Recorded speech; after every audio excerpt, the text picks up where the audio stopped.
Ahoj, jmenuji se Nic Šmal, jsem hrdý atlet a dálkař. Před pár lety jsem se stal U18 mistrem Evropy. Loni jsem byl třetí na německém halovém mistrovství mužů a jsem moc rád, že tu každý den můžu být na dráze a trénovat.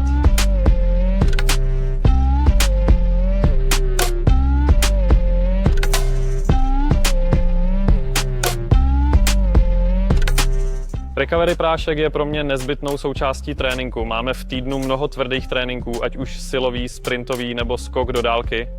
Regenerační prášek ti dodá všechny aminokyseliny, všechny bílkoviny a všechny sacharidy, které potřebuješ v dobrém dávkování a tě absolutně připraví na další tvrdý trénink v parku. Myslím, že chutná dobře, myslím, že ho dobře snášíš. Můžeš ho pít s požitkem nebo ho rychle víceméně jako malý shot vypít. Prostě je to super a pro mě je to naprosto zásadní součást